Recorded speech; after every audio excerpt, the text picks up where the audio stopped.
кое е най-загубеното време в живота ни? Здравейте, казвам се Деница Владимирова, тета практик, констелатор и практик по акашови записи.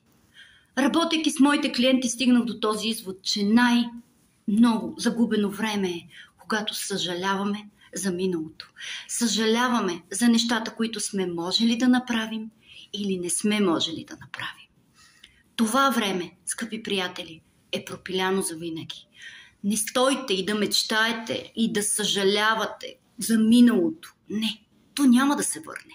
Оттам си вземете уроците и елате тук и сега да случите вашия живот. Защото знаете ли, вие сте създателите на вашата реалност, вие сте създателите на всеки един ваш ден.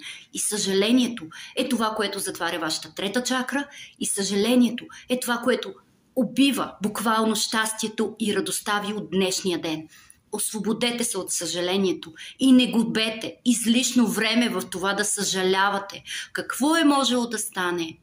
Защо не съм реагирал по различен начин? Това е времето, което никога не се връща.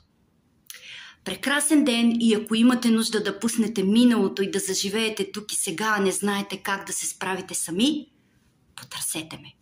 Благословен ден от мен!